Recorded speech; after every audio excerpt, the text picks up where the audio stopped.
Welcome to the Deer Society Podcast. Here's your host, Brian Lemke. Well, hey guys, thanks for tuning into the Deer Society Podcast. I'm Brian Lemke, and I'm joined by JJ Ducart and special guest today, Dan Coffman. How you doing, Dan? I'm doing great. Good. How about you?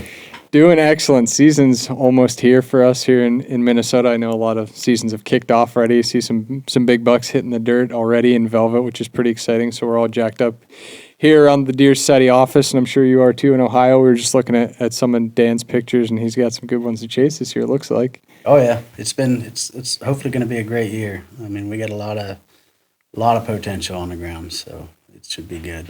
Awesome. Well, for those of you that are deer hunters, I'm sure that you've seen Dan's photo floating around the internet. Dan is the proud hunter that shot one of the most famous and largest whitetails to date with a bow and arrow, the Dan Coffman buck. So I want to start right there. Tell us the story behind the Dan Coffman buck. What's that all about? Well, it's been a fun ride. It started in 2014. I got a new property, and this buck showed up, and he just looked like he had a mess of antlers on top of his head, and didn't get real great pictures of him at first, but we knew he was going to be a stud, that's for sure. We tried to kill him that year. Me and another buddy were hunting the same property. We didn't notice him that year till, I would say, maybe late October, if I remember correctly. Several more pictures of him. Never did get an opportunity. There was one time when I was at the ATA, I think it was January 3rd, maybe. He did daylight on me while I was at the ATA. So that was a little bit of a bummer the first year. But lo and behold, he dropped a shed for me on February 13th, picked it up, and threw an extra 90 to 100 inches on the next year. So that was kind of a hindsight. I'm glad I didn't kill him in 14. Do you have a guess on how old he was in 2014?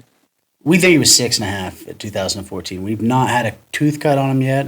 I'm eventually going to get that done, but through pictures from other hunters, the couple years that I had him, and obviously size, I have sheds from 2 previous years and the deer. So his left side shed in 2013 would have been 102 inches, just his left side shed. His left side shed in 2015 was 107. And then obviously he finished out right there around 300 inches. So I have to assume that he's right there at 7, if not older.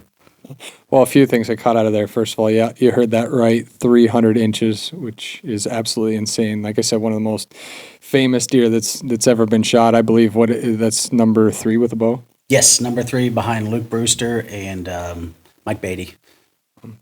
Unreal. So, and we're talking Ohio. For those of you guys that haven't heard that, Ohio. So 6.5 to 7.5, you said he put on 90 to 100 inches. Yes, he put on 90 inches, maybe 100, who knows. Now, with that being said, in 2014, his right side was very weak, almost as if he had an injury or maybe broke a beam off during velvet. Uncertain, but like I said, he came back in 15 with a vengeance. And it's hard to say what happened with him, but he definitely was shy. He was probably only, I'd say, maybe 210 inches or so in 2014. Only 210? Well, exactly right. Well, compared to 300, but yeah, no, and by no means did I pass him. I was trying to kill him in 14 just as hard as I was trying in 15. So, I mean, there's definitely, there was no passing that deer any year I ever knew him. So fast forward to 2015, you picked up his shed 2014. When did you start seeing him again in 2015? Oh, I followed him all winter. So 2014, I guess up to February 13th, obviously we're allowed to feed in Ohio. So I do feed, and, we hammered to feed to him. I kept trail cameras on him. February 13th, he did drop that shed. I picked it up, and I actually studied the pictures real hard prior to, because I knew when he dropped the sheds, I wanted to still be able to watch this buck without.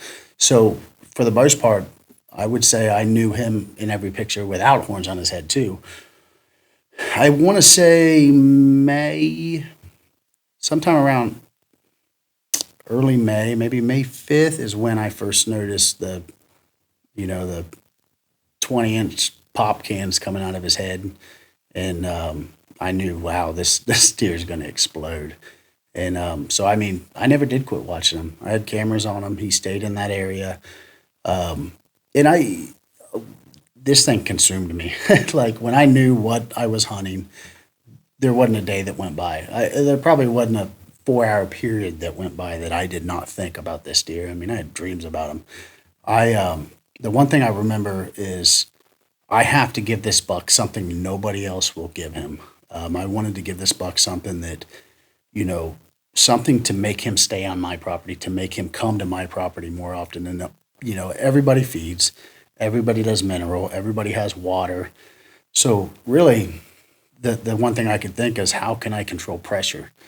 How can I give this deer everything and control pressure? Because that's the one thing everybody else is going to give. So I actually went into a thicket that was about 15 acres, and I gave this deer feed, roast soybeans, corn, mineral, next to a water source that was already there, and put it in this thicket to where I knew this deer could not be hunted in this thicket because he would bust you out every time. You could not hunt this deer where I was putting this.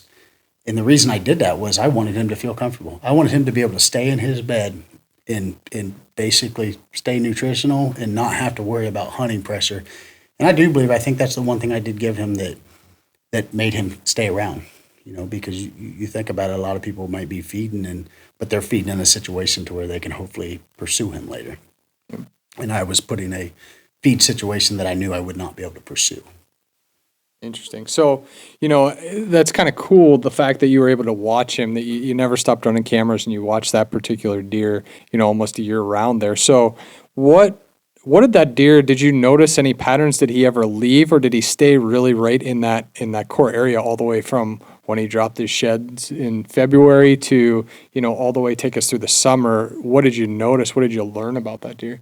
Well, late season, he had a good tight pattern. I mean, he was there every night. He was still very nocturnal, even especially over food. Like, this deer would not, I do not believe, I'd be hard pressed to believe somebody could have killed him over a corn pile or over actual food, because he was nocturnal.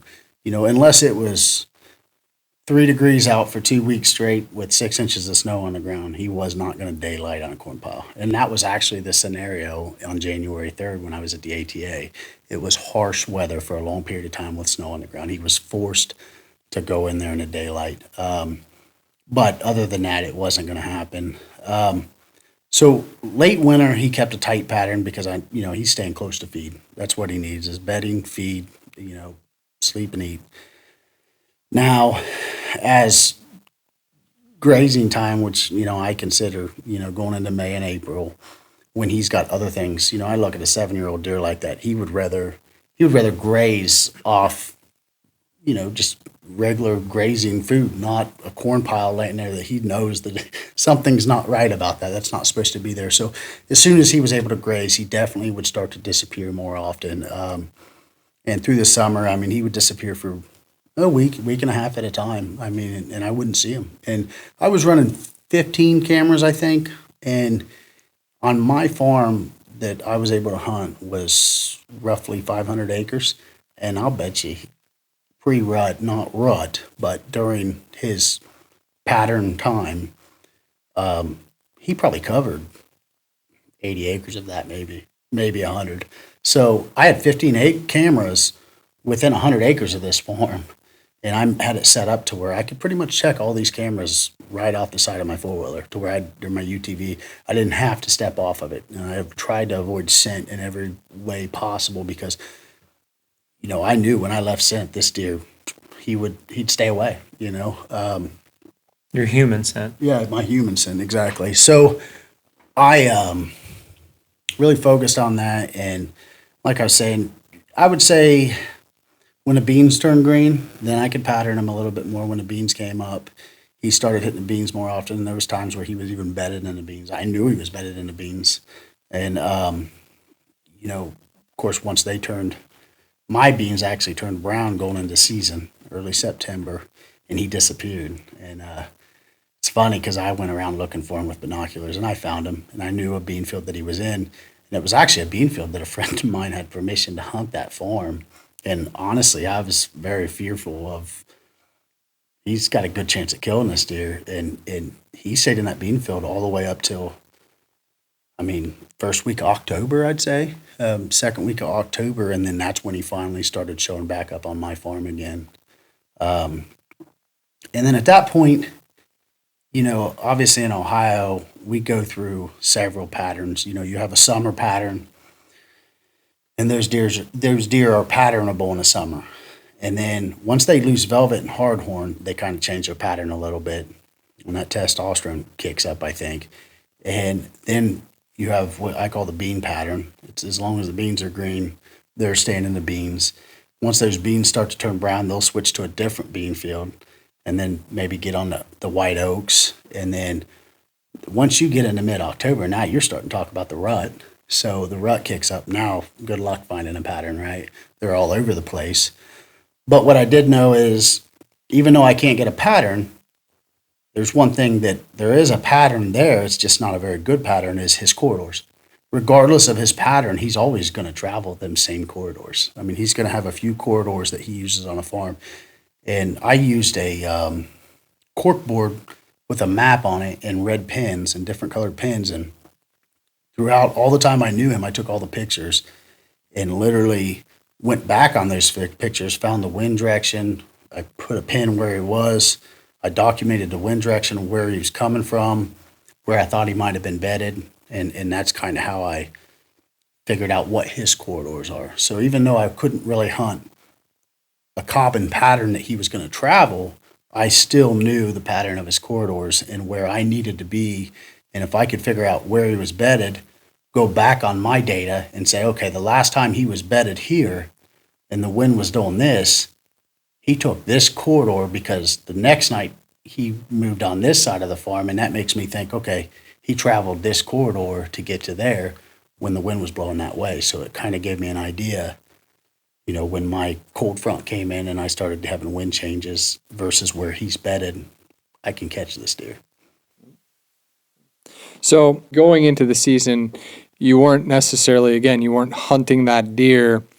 If I'm correct, you weren't hunting him where you were getting all the pictures and intel of him, where you set up that area in that thicket, because you did that on purpose. So your main focus then was to try to narrow down this deer's corridors, figure out where he was traveling, and catch him in between. Yes.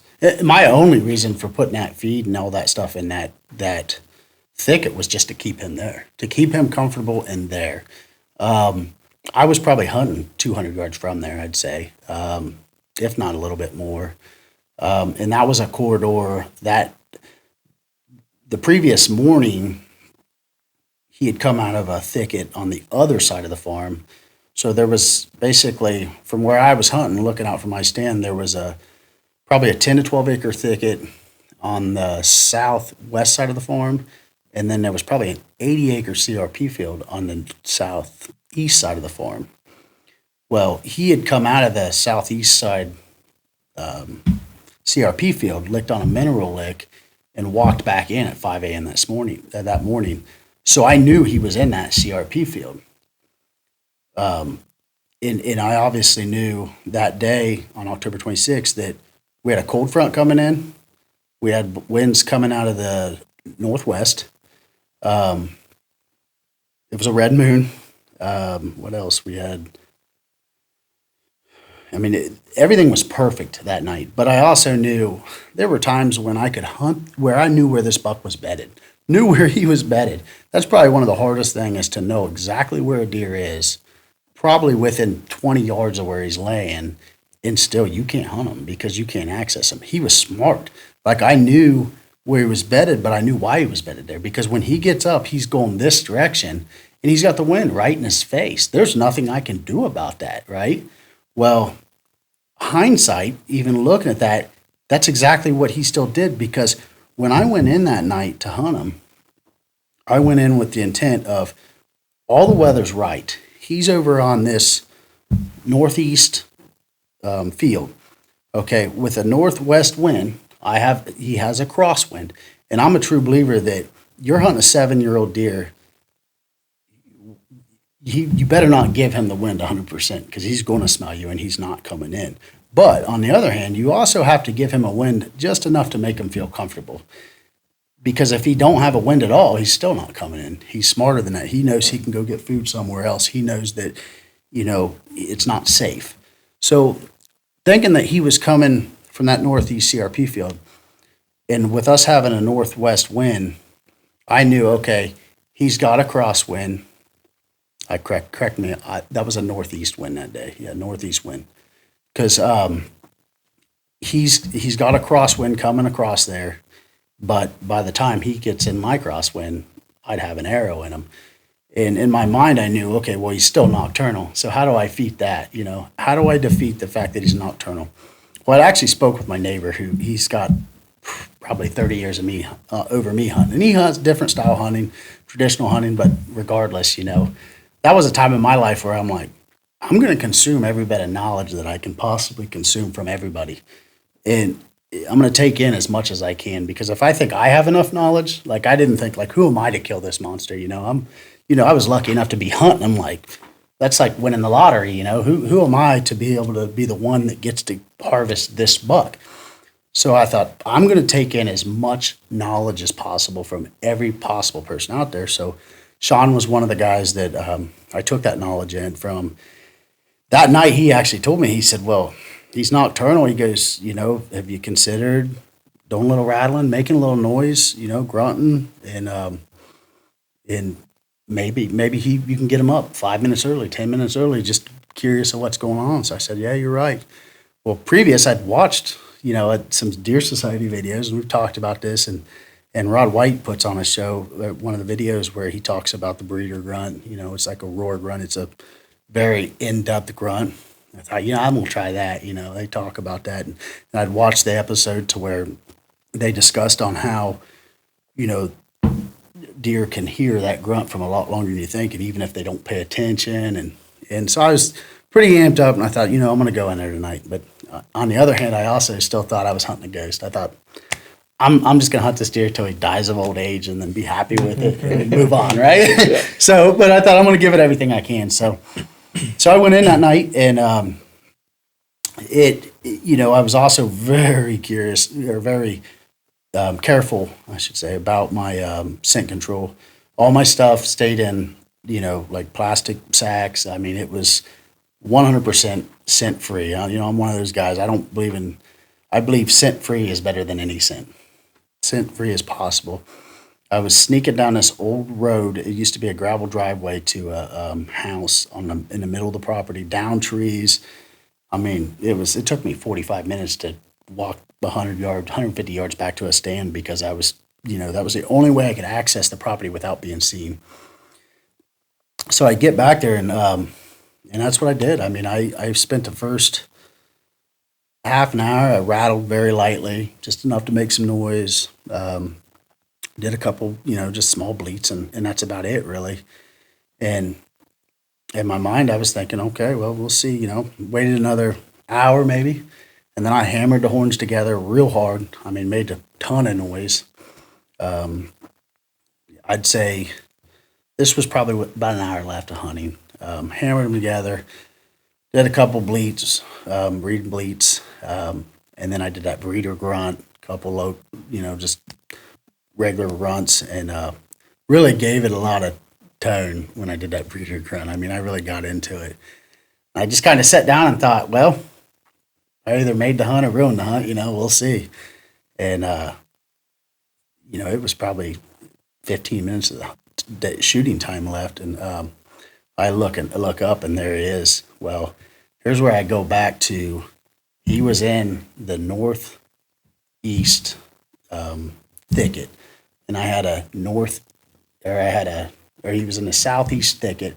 I had a wind coming out of the northeast, right?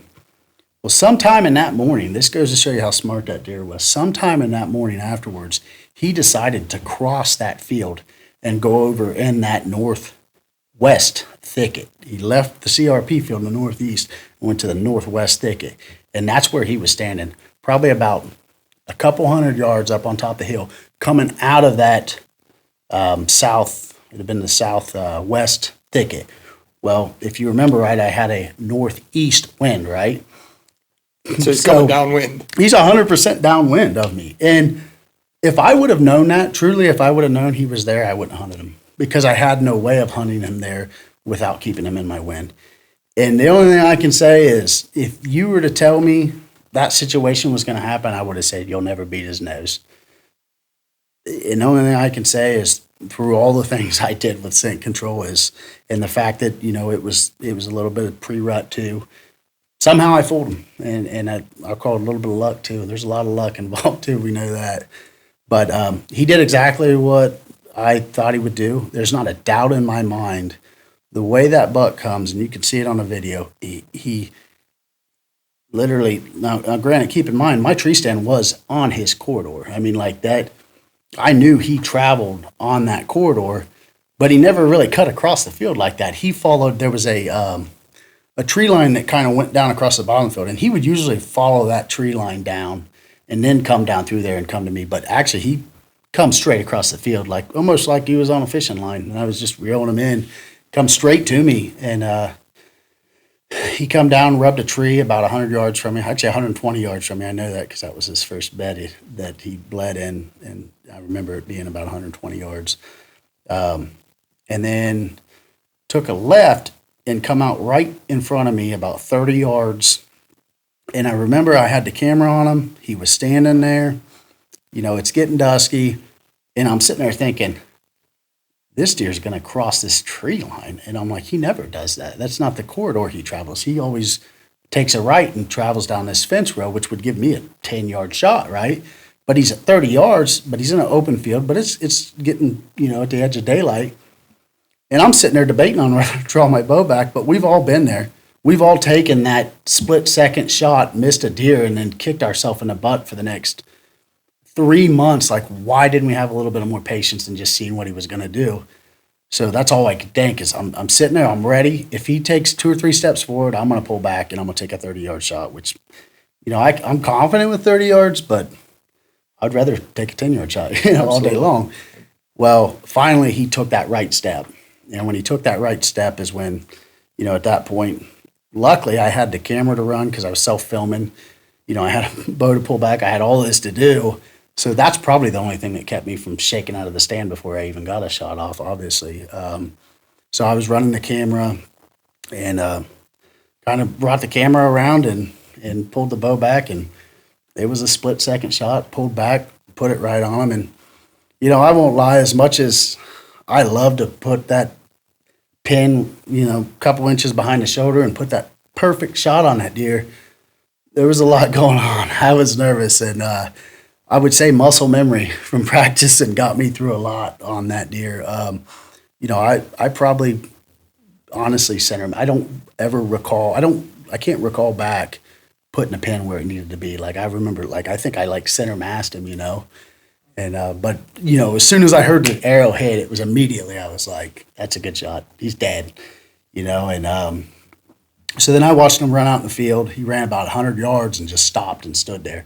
And I honestly thought he was bedded down because at this point, everything's going on and 100 yards at this point, we're talking 7 minutes of shooting time left is when I put an arrow in him. So 7 minutes of legal shooting time. I put an arrow in him. He runs out in the middle of the field. And at this point, I can see him pretty good, but I can see an arrow sticking out of him, almost like it didn't get good penetration. Well, immediately, what do we start doing? We start doubting ourselves. And second guessing. Yeah. So I thought he laid down, so I thought, man, he's dead. Okay, he's dead.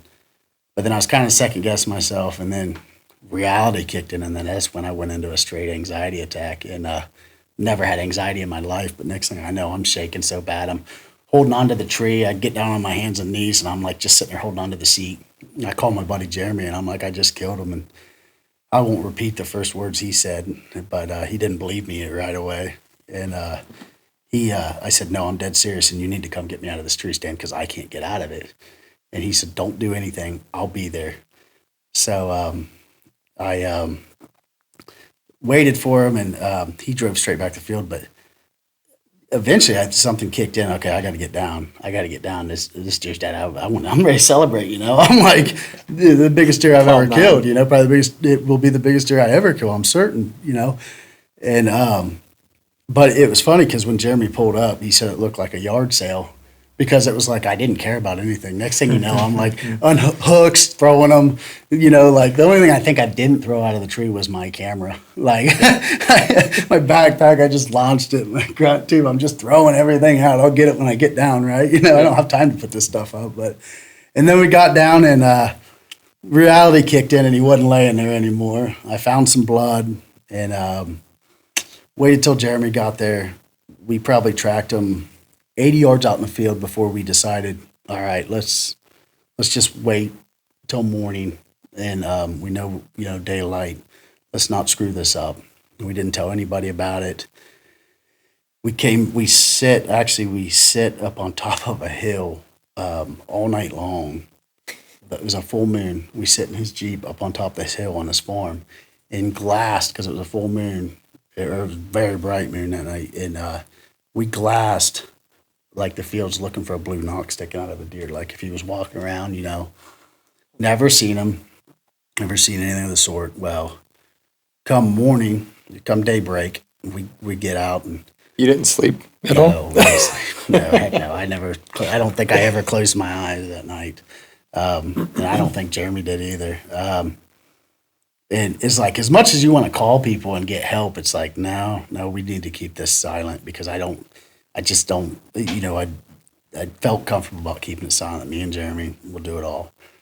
Well, that next morning, we get up to the blood trail, and he looks at me, and he's got his phone in his hand, and he goes, it's going to rain here in the next 20 minutes. And I, start dry heaving. I'm like, anxiety just built up all night.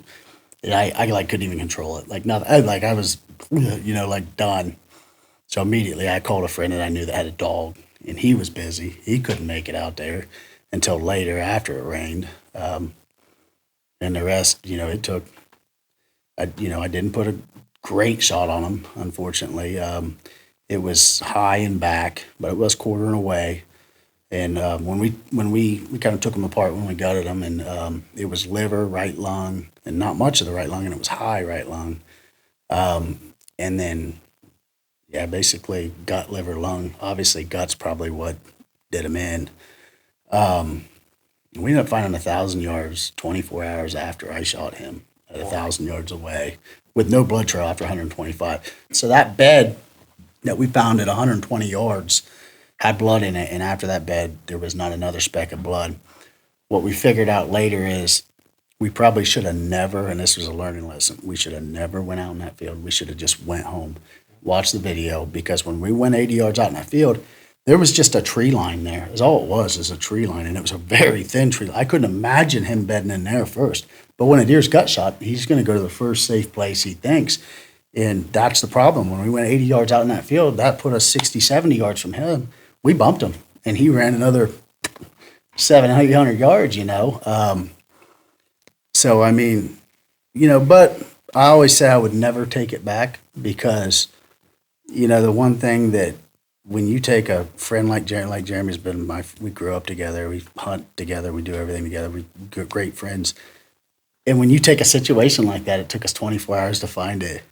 Like the friendship, the brotherhood that we built through that's humongous in itself. Not, he was the one who actually found it. He's the one who found it. We were videoing, so it was kind of cool because he fell, and I looked back and I'm like, you all right? Well, it's 5, 6 o'clock in the evening. I'm like, whooped. We haven't ate. We've not even left the farm. Didn't eat, nothing. We had, for some reason, I think we had a couple Gatorades that we'd bought, and that's pretty much all we had all day. We were whooped. We were worn out, tired. We didn't think this deer was dead. This spot we were going to check was a last-ditch effort. We had already talked about setting up feed, resetting the cameras and everything. We were tired, and Jeremy had fell down. I look back, I'm like, you all right, man? He goes, yeah, I just busted the lens on this camera, though. That's my camera. So he was trying to, I was like, they're not cheap. So I was like, I don't care, man, at this point, you know. And he's like, no, seriously, you got to see this. This thing's shattered. This camera's ruined. And I'm like, whatever. And so I walked back there, and he goes, the exact words, he's like, I tripped over that damn thing. And I turn around and I look, and it's my deer, you know. And he wanted to get that raw, emotional state. You know, he didn't want to tell me from 80 yards away, hey, your deer's right here. Yep. And he did. And unfortunately, some of that had to be bleeped out. And he told me, he's like, language, Dan, language. I'm like, you know, it was uncontrollable. When I found him, it was a high of none other, you know. And like I said, I wouldn't take going on that field back. It's a learning lesson for the next time, by all means. But I wouldn't take it back for nothing, because the brotherhood, that memory we built is humongous, you know. That's awesome. You know, you told that whole story, and it's this 300-inch deer, and it seems like the not necessarily the main thing, but one of the strongest drive home feelings that you took away from the whole experience was that brotherhood and friendship that you built with your friend Jeremy, and that's. Again, we talk about it all the time on this podcast, and we talk about it in Hunt Breakdown. I mean, that's what hunting is all about. That's exactly it. The people that don't get hunting, they don't see that side of it. They never get to experience it, and that's really what it's all about. I mean, that's the coolest thing ever, I think. So, very cool. So you finally find this buck and you get your hands on him. I mean, tell me about that feeling when you finally put your hands on his rack. It was undescribable. It was a feeling of like, it's undescribable. It was incredible. It was just, you know, the highs and lows through the whole 2 years of hunting this deer. It was just crazy. And I tease people. I joke around and I say, I think that deer probably took 10 years off my life, you know, the stress of it and hunting them.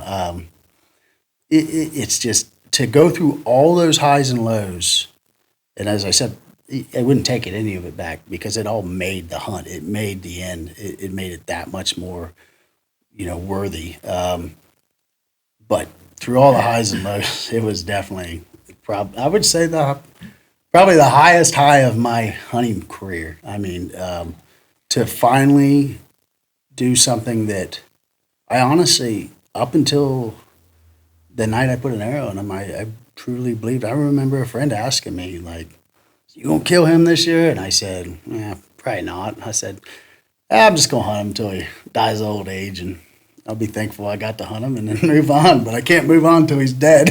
Yeah. You know, I was like, it was a lot of stress. But you know, there was even one time through the hunt, I came back from Canada, and this was just before season. I went bear hunting in Canada early September, and I checked 15 cameras. 14 cameras were erased and shut off.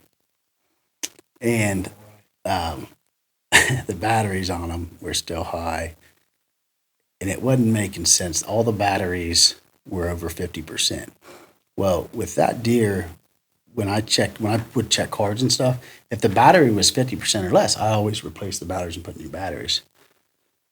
And they were shut off, and all I could think is, did I not turn these cameras on? But like, I'm like sitting there thinking, no, because all the batteries are above that 50% mark. So that means I was cognizant enough to leave the camera, not change the batteries.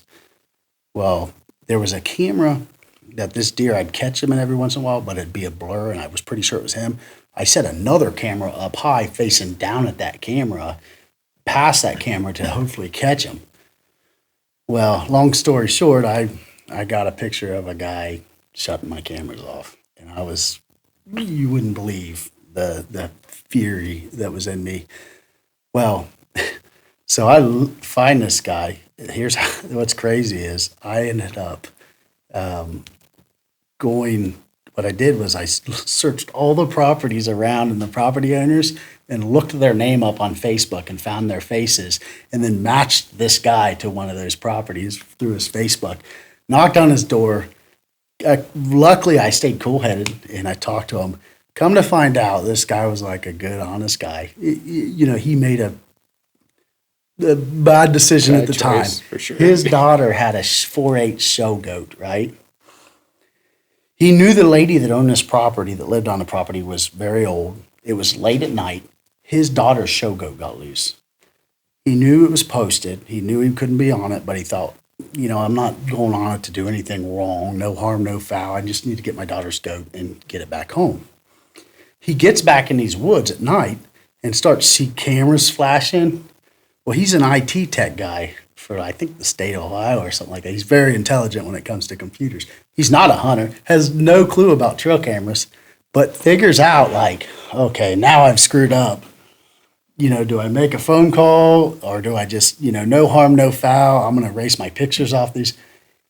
He deleted all the pictures and shut the cameras off and left and deleted 2 to 3 weeks before season started of information on this deer.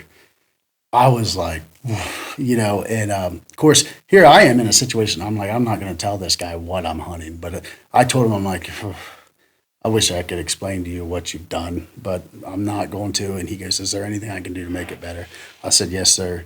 I said, that 3 acres of property you have that butt up against my farm, there's only 3 acres and it had a couple pines on the backside. And he goes, yeah. And I said, all I ask is you don't give anybody permission to hunt that other than me for this year. And he goes, you got it. I said, shook his hand and moved on, and no harm, no foul. I mean, I was just glad that I found out it wasn't a hunter, another, like we were talking earlier, another brotherhood hunter trying to sabotage this deer or me, and so that was kind of a rocky low, but turned into like, okay, it's not as bad as I thought it was going to be. But yeah, that was one of those times. So.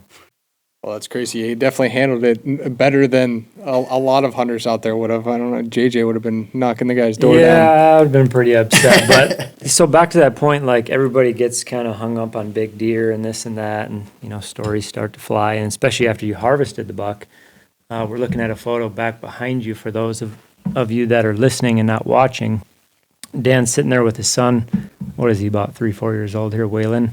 Ooh, I think big old 2. Big old grin on his face, holding a 300-inch buck, and then right beside him is the Ohio Division of Wildlife officer right over your shoulder. So explain that a little bit. So one of the things that I actually have to give a little credit to Jeremy for this. He's the one that actually threw the idea at me when we were going to Canada. We talked about it, that I was hunting a deer that no matter what happened, if I killed that deer, there was going to be a lot of negativity that came along with it too. As much as it would be positive, there would be negativity. And, that's something that you spend so much time and energy on something and it means so much to you. The last thing you want to hear is the negativity. So you got to kind of think to yourself, well, what can we do to stop the negativity? And Jeremy had that. He said, why don't you call their DNR officer and talk to him? And I said, heck yeah, let's do it. So I didn't know Tony at the time. He was just an acquaintance. He was our agent, our DNR officer out there. And I called him up. And so he calls me back and he said, what's going on? And I explained to him, I said, look, I'm hunting a deer that is very important. He's very big. And I said, you're probably going to be investigating him anyways if I do harvest him. I said, I've knocked on all the neighbors' doors around me. And most of them have given me permission if he does go onto their property, And I didn't tell them what I was hunting, but I said I was hunting a deer that was very important to me. And I said, look, if I do hunt this deer and it runs on your property and dies, will you allow me permission to go get it on your property? Some of them gave me permission slips. Some of them said, yeah, absolutely. But nobody denied me by any means. But that way I knew that, okay, if somebody said no, I'm like, okay, I want to try to hunt this deer in a way that it's not going to run onto their property. But either way, I was talking to Tony, I explained to him that, I did all that. And I said, what I would ask of you is, I said, if I do kill this deer, I said, I leave it as it lays. I call you. You can come out. Hopefully I'll have it on video. You can investigate the video footage, all permission slips, the blood trail, anything you want. I said, I want you to clear my name before anybody even knows about this deer. And he laughed and he goes, well, how big is it? And I said, well, I don't really want to talk about it. And he goes, oh, come on, I'm not going to tell anybody. I said, I've got a lot of pictures of it. And I said, I've got 4 or 5 close friends. We all think it's going to be over 300 inches. And he basically told me BS. And I laughed and I said, well, that's fine. I'm fine with you thinking that.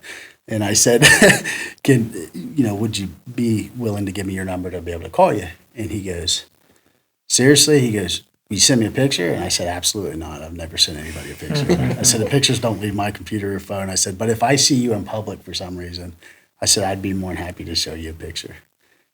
He says, all right, well, hey, here's my number. He said, don't call me for anything stupid. He goes, it's my work number.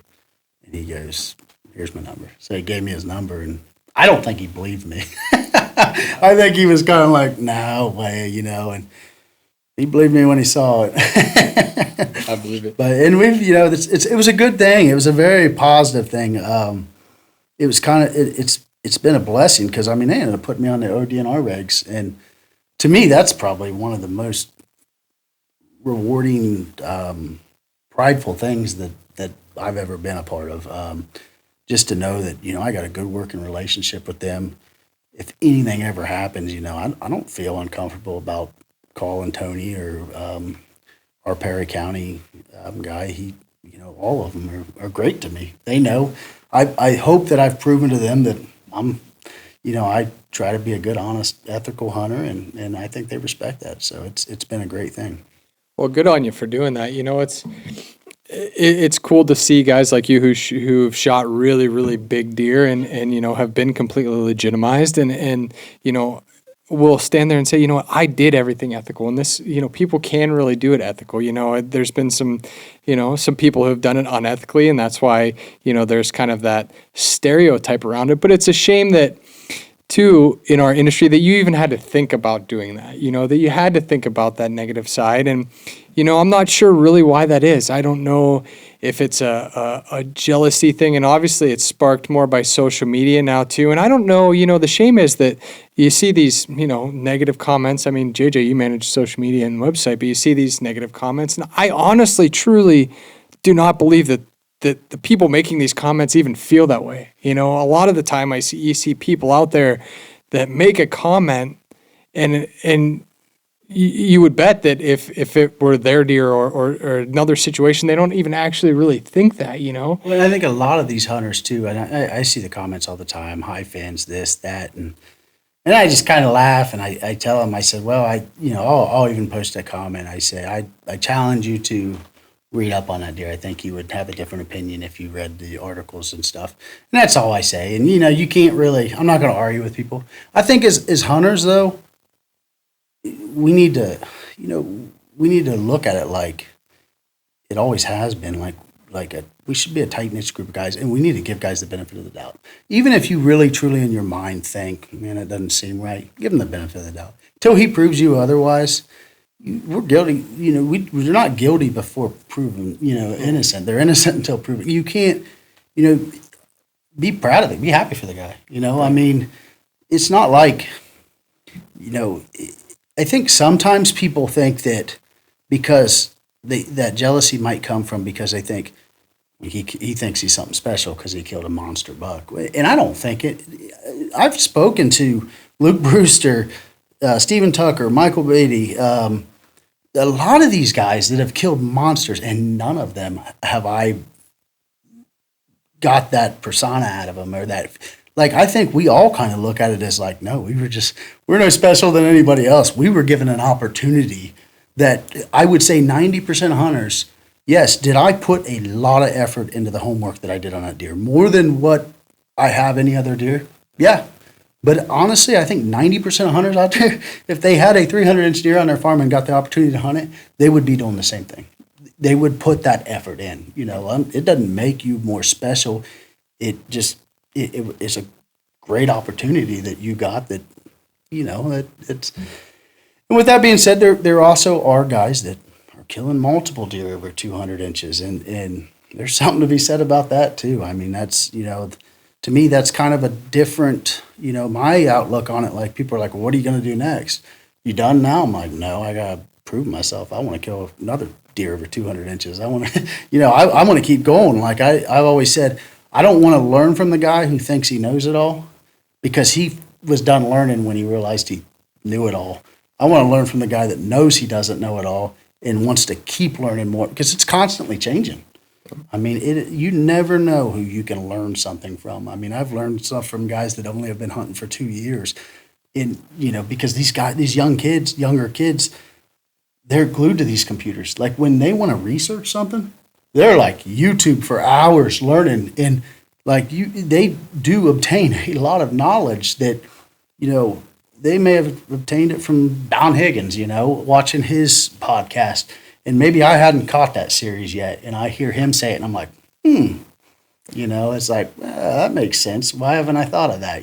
So we can learn from everybody. And I think we need to, that's part of that shaming on Facebook that hopefully we can get away from and be more positive and congratulations, man. By all means, if somebody's posted and they've done something wrong,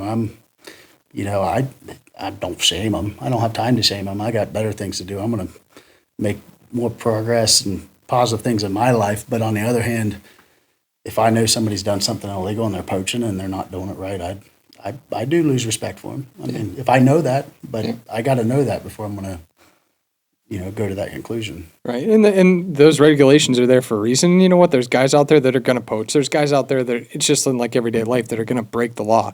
But, for us, I see so quick on social media for guys to jump on somebody for, shooting too big a deer or shooting too small of a deer. What's the perfect deer to shoot? I mean, are you not going to get shamed only if you shoot a 140 incher? Celebrate every single deer because to somebody different, everything is different for each person. I could go out there and shoot 110 incher this year. Maybe I will and be super freaking proud of it. But who are you to come then and say, oh, well, you shouldn't hunt that way or you shouldn't do this or that? Or the other thing, when our industry is changing so fast, and everybody, those will be the same people that will say, well, the anti-hunters are growing and the hunting population is dying. Well, what are we doing? I mean, we are hunters. We're all in it together. And you know what? Good for you. However you want to hunt, whatever you want to shoot, go freaking do it. Yeah, as long as it's legal, it doesn't matter if it's crossbow. You go out one time of the year, you're a shotgun hunter, bow hunter. It doesn't matter if it makes you happy. You shoot what you want. It's legal. That's what it's all about. I think we should be hunting for ourselves. The pride of ourselves, not hunting to try to prove something to somebody or try to outdo somebody, but for yourself. I mean, yes, it is a competitive sport. There's a reason we take measurements on deer, and but at the end of the day, it's like I've told people that come to my property and hunt. They say, "Well, what size is right?" And I'm like, "Whatever size makes you shake. I mean, whatever size gets you excited." I'm not gonna like. I can tell you this: out of all the deer in my house, I've had people say, "Well, what does he score? What does he score?"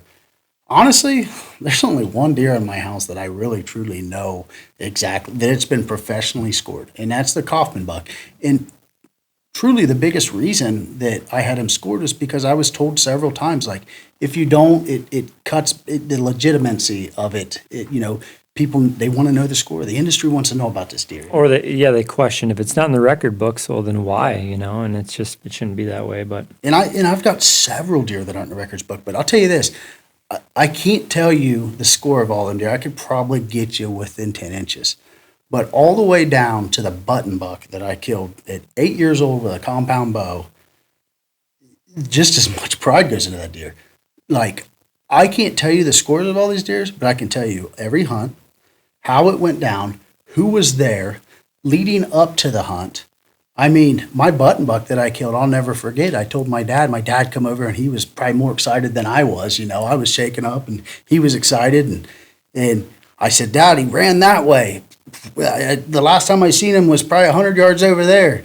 And Dad finds the first trail of blood. And there was only one deer there, just one little button buck. And I didn't know he was a button buck. I didn't care. It was my first deer. And he walks about 20 yards and he goes, "Are you talking about this deer? You seen him run 80 yards over there?" Because he died right here.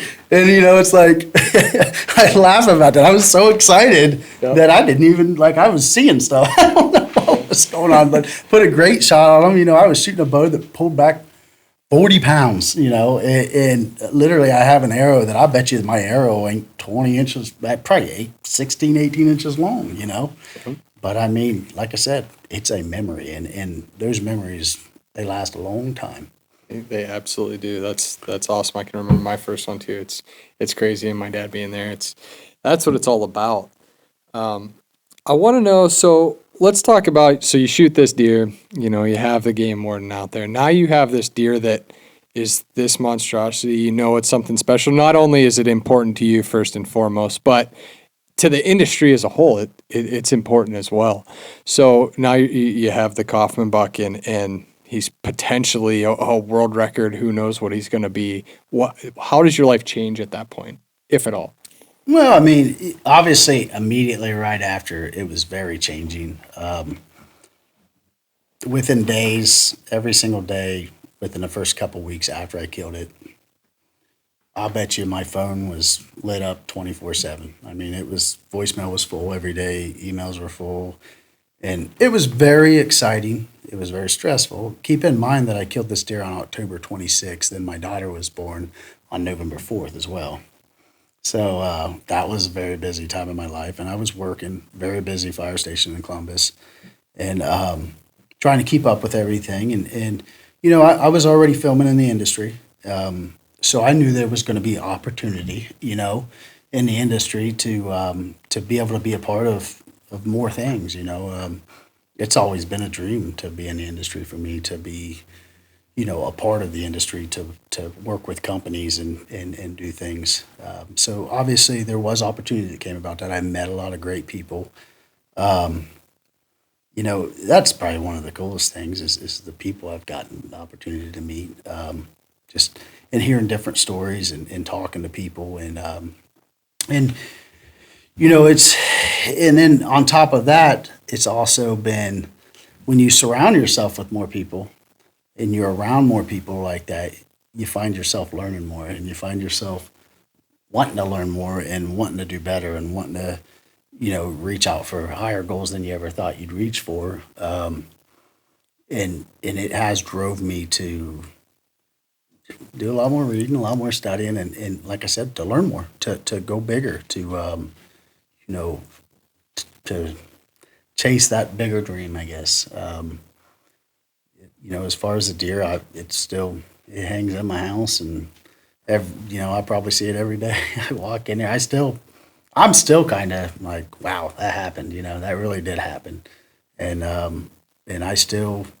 Like to this day, people will still stop by my house, and you know, I kind of look at it like this: is you know, people stop by your house, and you take them in your house and show them. And obviously, I don't let just anybody walk in my house, but on the other hand, like, you know, if people are stopping there to meet me or anything, and you can kind of feel them out, and like, yeah, he seems like, you know, seems like pretty good, upstanding guy, you know. I'm like, you want to see it, you know? And he's like, yeah, absolutely, you know, or whoever it is. And I take them in and show them. And you know, I've actually met friends doing that and people I've hunted with. And I kind of look at it like this. It's, you know, that was a God-given gift to me. It's something that I think it should be shared, you know. I think everybody should get to see that. I mean, I think about all the years Dad took me to all the hunting shows, and that's what we always, you know, look at all the big bucks, and oh my goodness, it's crazy to think that, you know, that's, you know, and I get people want me to sign stuff, and that's, to me, that's kind of like, you know, my signature done. You know, it's just, I'm no different than you, like, but you know, I'm happy to do it if that's what excites somebody or somebody wants, you know. I'm like, oh, absolutely, you know, whatever. Yeah. It's cool, but it's been good. Yeah, it's been great. It'd be cool I'm excited about my boy getting older. He's 5 now, and he goes out every night with us. He's got his little own set of binoculars, and we go out and look at deer in the bean fields. And I'm excited to be able to take him to the shows later and just be involved in it. Yeah, absolutely. That's awesome. You know, you bring up a good point, and we talked about this earlier today. You know, about being able to share those things, you know, with other hunters, with people around you, and that's what makes hunting so fun and so cool. And you brought up an interesting point about, you know, trail camera photos now and how your view on that has kind of changed. So maybe let's talk about that a little bit. What were we kind of talking about earlier, and how your view has changed on sharing some of that information? You know, I remember there being a time in my life where I hunted, and I grew up hunting with a big family that hunts. we would go out hunting. We'd hunt all day, and we'd come back to the campfire, and everybody would share their stories. And I mean, we joked and we laughed, and we had, there were times where me and Dad knew about a buck in an area, and we wouldn't tell our uncles. And then we'd hunt them all week and not kill them. And then at the end of the week, we'd all be laughing about it because we kept it from them. And we'd tell them, yeah, we had a big buck up. Oh, you didn't tell us about it, And that's what I grew up on, and I love it. And that's the fun part about hunting. And then as time went by, I got more serious. I got into my 20s, and I was like, I want to kill a big buck, And then I started having that theory of, well, you can't kill a big buck on a couple 100 acres with 5 people hunting it, 6 people hunting it, walking all over the place, scent control and this. And I kind of pushed myself away from that atmosphere. And it's funny how I kind of found myself eventually hunting these mature bucks and missing that atmosphere. I'm like, I don't really have anybody to share it with. I don't want to tell anybody about these bucks because next thing you know, and this is an unfortunate thing that's kind of turned and, is you tell somebody about a buck and next thing you know, he's knocking on a neighbor's door. And them are the things as hunters we need to avoid. To me, that is a character thing. That's a character thing that somebody with a good character should be able to look at a buddy's buck that he shows them and know that, what, he put the work in to find that buck, to hunt that buck. I think it would not be, it wouldn't be a great thing as a friend for me to try to kill that buck out from under him or take his knowledge and go try to kill that buck. Obviously there's times when, me and Jeremy have deer that run on his property and my property. And we talk about it. Like, are we going to agree and take each other's word and pass them another year, or are we going to hunt them? And we, at the beginning of the year, we make that decision and we stick to it. And, but so, I went through that phase and then, all the way up to where I killed my big buck, the Coffman buck. And, it's funny how you spend all them years hunting monsters. You want to kill the big one, the big one, the big one, the big one. And then I finally kill this monster that I'll never go bigger. That's probably the biggest. I don't hope so. I guess I hope I kill a bigger buck, but we know that the chances are pretty slim. But and now that I've killed this big buck, and I've realized that I'm not going to go bigger. I've gone the biggest that I can go, and now I look back and I'm like, it really. There's nothing so special about that 300-inch deer to do away with sharing those memories with your buddies, to not be in that atmosphere. You see what I'm saying? Like, I guess coming from somebody who has killed that deer and has got to enjoy all the nice things, and I'm not saying nice things don't come along with it. It's been a great thing. It's been an honor. I'm proud of it, and I've enjoyed many things of it. But with that being said, all the things added together with that buck, the enjoyment that comes out of that still does not precede what comes out of being in that atmosphere, enjoying hunting and spending time with family and friends and sharing those memories is still greater than killing that. And now that I've realized that, I share pictures with everybody. Like, I share them on Facebook. I don't care. And I look at it this way. If I have a good friend and I share a picture of a 200-inch deer with him, and he does the wrong move and goes and knocks on the neighbor's door or tries to least, you know what? Now I know who he is. And I'm fine with that because, even though I wanted to kill that deer, it's like, it's a learning lesson and I'll take it for that. But I refuse not to share my memories of hunting because it's just too much. And that's what the enjoyment of it is, being a part of, a group of friends who discuss it and talk and share stories and even tell fish stories. He was 180. Well, truth be known, he's probably 160, maybe 150. But I mean, that's the fun part of it. I've gotten just as much enjoyment out of recently. A good friend of mine, he hasn't had very many deer on his property, and we've been talking back and forth and just through scouting and going out and looking at the fields. And he wasn't real excited about season. And I saw just on the backside of his farm in a bean field, 165-inch deer that he's just ecstatic. And I've had so much fun sharing that with him and calling him every night and like, you got to get down there, man. You got to get down there and see this buck. I can't wait. He messaged me last night and he said, I finally seen him. I seen him out in the field. Like he'd called me 2 or 3 nights before. He said, you said he was a dark body, real dark velvet, tall and tight, right? And I said, yes. He goes, are you sure? I'm looking at a deer right now through binoculars. It's 145 inches. I said, I promise you, he's not 145 inches the deer I'm talking about. And I think he was really thought, well, maybe he's seeing something, like maybe he's just misjudging it. And finally, last night, I got, he sent me the text. I seen it, and I said, he's not 145, is he? And he goes, nope, he's probably at least 165. And I said, awesome. And I can't wait till he calls me and says, I got him on trail camera, because, I'll be just as excited the night he shoots completely traditional, no sights. Like, my hat's off to him. And the night he kills that, I'll be ecstatic. Like, I'll be like, awesome. Like, I'll feel like I was a part of it, Okay. So, I think we, as hunters, we can't forget that. Like, you'll get more enjoyment out of that than you will, being greedy and chasing the monster, And that's why we share pictures with each other so often. Even this morning, I showed you that buck in Wisconsin I had, and 7-year-old buck, and I just think like, well, when I have the pictures on my phone, I'm always like, well, who can I share it with? Who can I share it with? Because it's that experience, and it's that back and forth, that education. How can I kill him? And, that strategy part too. But like, if you're not sharing it, it's just not fulfilling either. Yep. Like, I can go shoot this big old buck, but I don't know, it just doesn't have that same thing unless you can share it with somebody that truly understands it.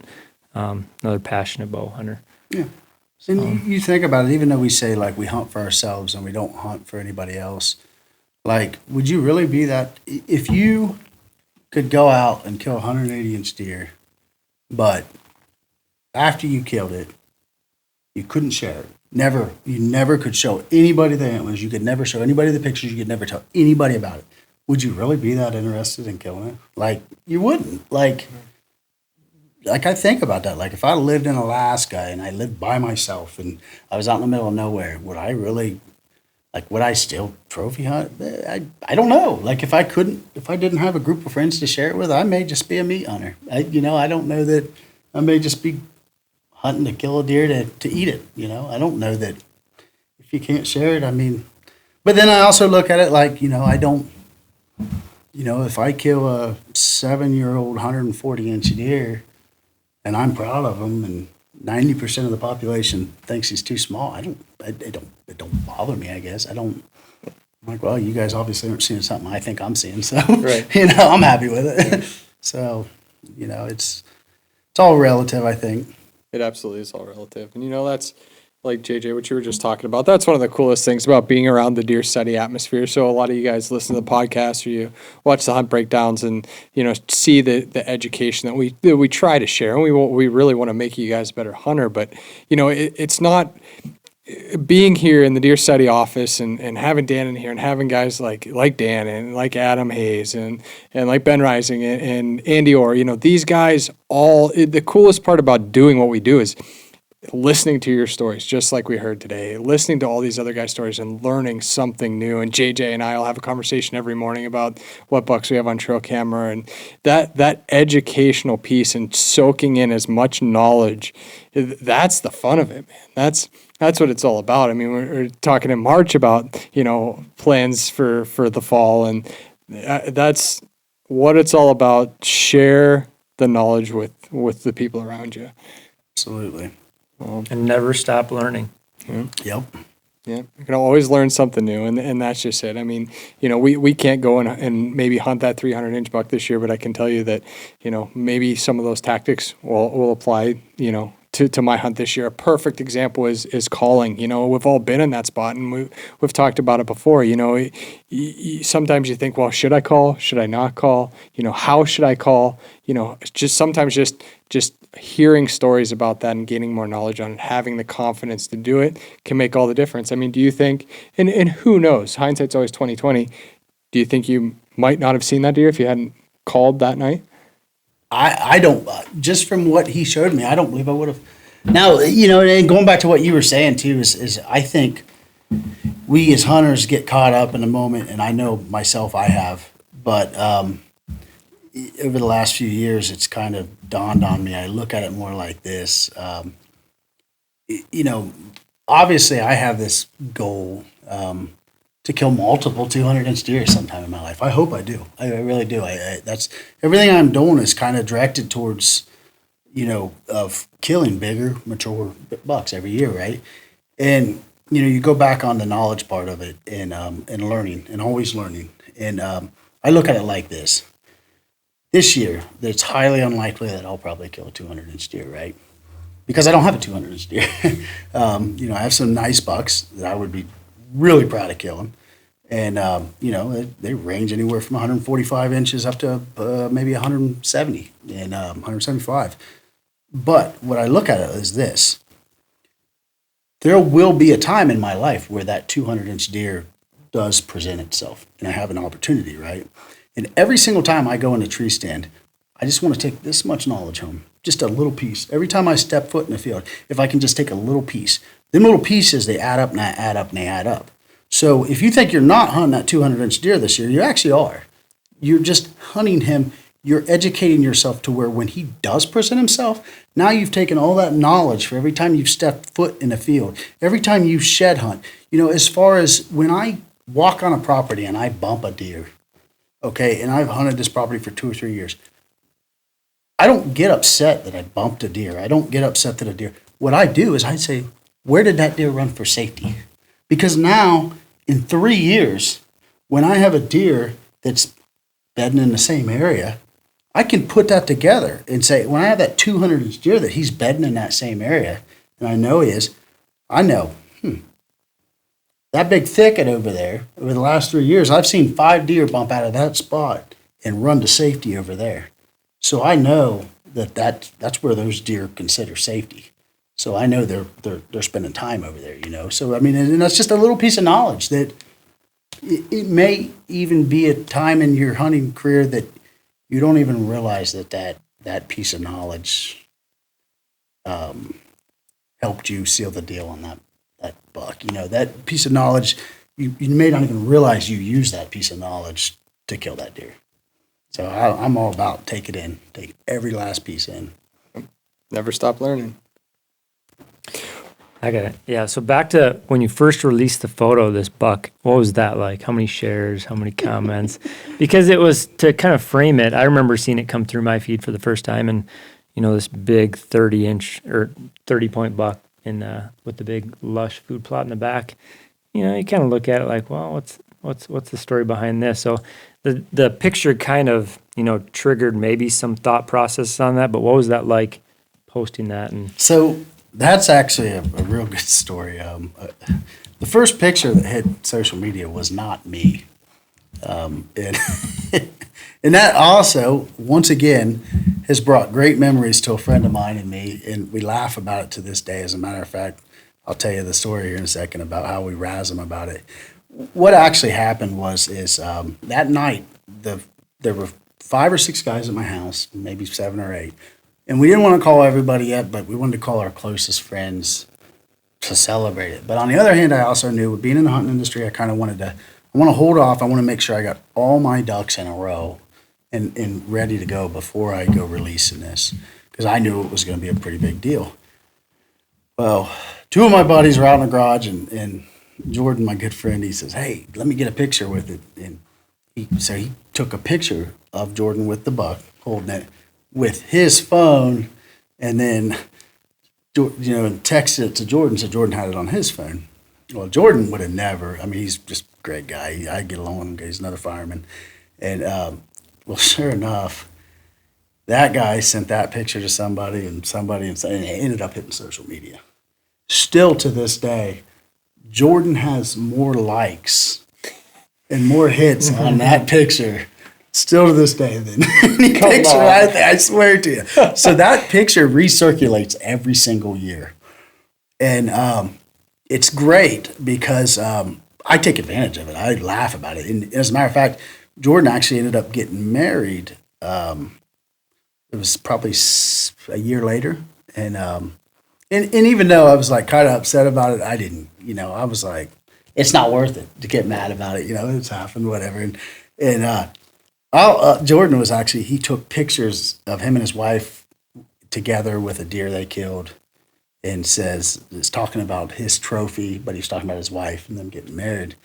And I said, you didn't let me take a picture with your trophy and be the first person to put it on social media? And, and he just puts, ha, ha, ha. And, of course, he feels terrible about it, to this day. But, that's how we are as firemen. Like, when you feel terrible about something, we just pound it in with them, joking around. But every year that picture will recirculate, and people start asking, well, I thought that was the Coffman buck. I'm like, no, that's the Jordan buck. Jordan killed that buck, and I tell everybody where he's from, and I'll get on there. People asking, and I'm like, yep, Jordan Hayden killed that deer, and of course he gets hammered on Facebook, and he's like, he just shakes his head like, laughing. But as far as the first picture of me that hit social media, yeah, it went pretty viral too. And we actually had some friends out, and obviously we did a pretty big photo op and stuff, and took a lot of pictures. And I knew it was going to be a memory that I wanted everywhere for me, And we knew that more than likely it'd hit the front cover of a magazine. We knew that it would probably be everywhere. So we took a lot of different pictures. So we had a lot of different things to have pictures of, and different backgrounds and stuff like that. But it was a surreal moment. Like, there was a lot of things that, as much as I knew how big of a deal it was, it really hadn't hit me yet. It didn't hit me for a good week, probably. I mean, like, it was a very, very busy week. Like, there was so much going on, people trying to call me in. And I'm the type of person that, to this day, and anybody who wants to call me out on this can try. I have responded to every single message, text message, Instagram message. Every once in a while I'll get an Instagram message that I didn't respond for 3 months because it's like hidden, because they're not like following me or something, and it's like hidden, and it pops up, and I'm like, where'd this come from? I got to answer this. But, I've always responded to that, because I always believed, like, it's like, I don't want people thinking that I'm not, I like to talk to everybody. I get along with everybody. I put my pants on the same as you do in the morning, but I've responded to every single Facebook Messenger, text message, phone call. And I kind of take pride in that, because I don't want people to think that I'm, arrogant or not, I'll talk to anybody. As a matter of fact, it's kind of funny, because I'll never forget when Gordon Winnington called me to put me on the front magazine of North American Whitetail. And, like, I'm sitting here talking to a legend, right? Gordon Winnington, And I remember telling him, I said, like, right off the bat, I said, well, I got 2 rules. Like, I got 2 stipulations, and these are I will not do it without. I said, it has nothing to do with the money or anything like that. I said, but first, my boy has to be on the front cover with me. I said, I will not do a magazine article unless my son is on the front cover with me. And I don't even know when I got that magazine. I don't even know if I looked at the deer. Like, I think I was in tears, because, like, that's me and my son. That's me and my son before he even knew what hunting was. Like, that to me was like, oof. And then the other one was, I told him, I said, I need to edit it before it hits the magazine. And they don't typically do that. They don't let you edit before it hits the street. But I knew, I'm like, no. I said, I want to edit it. I said, I want to know that it's only facts in there. I said, I do not. I said, I know too many people. I don't want my name being tore down over something stupid. And so he let me edit it. But I was laughing, because I'm like, I'm talking to Gordon Winnington, and I'm throwing him stipulations, like, really? Yeah. But no, he was great with it. He was awesome.